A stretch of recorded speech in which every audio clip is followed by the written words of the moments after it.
Good day and welcome. I will be answering JAMB 2020 Physics Past Question 8.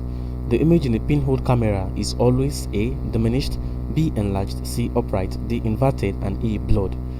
Now let's look at what a pinhole camera is. Now, a pinhole camera is just a simple setup, like in form of a box.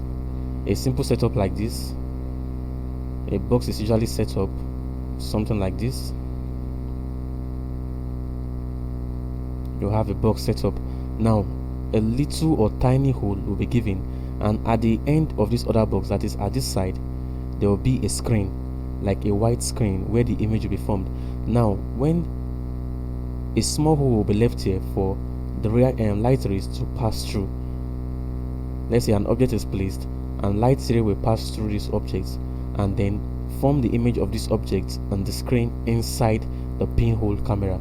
Now the object formed by this pinhole camera, or the image formed by the pinhole camera, is always inverted because it is a real image.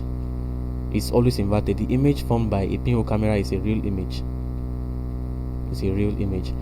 And this pinhole camera works on the principle that what light travels in a straight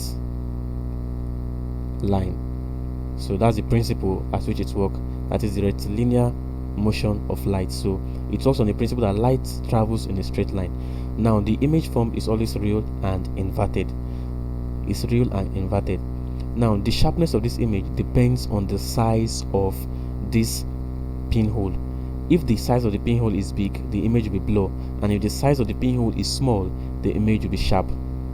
So the answer to this question is option D, inverted. The image of a pinhole camera is always inverted because it is a real image. Thank you, and ensure to subscribe to our channel for more videos and past questions.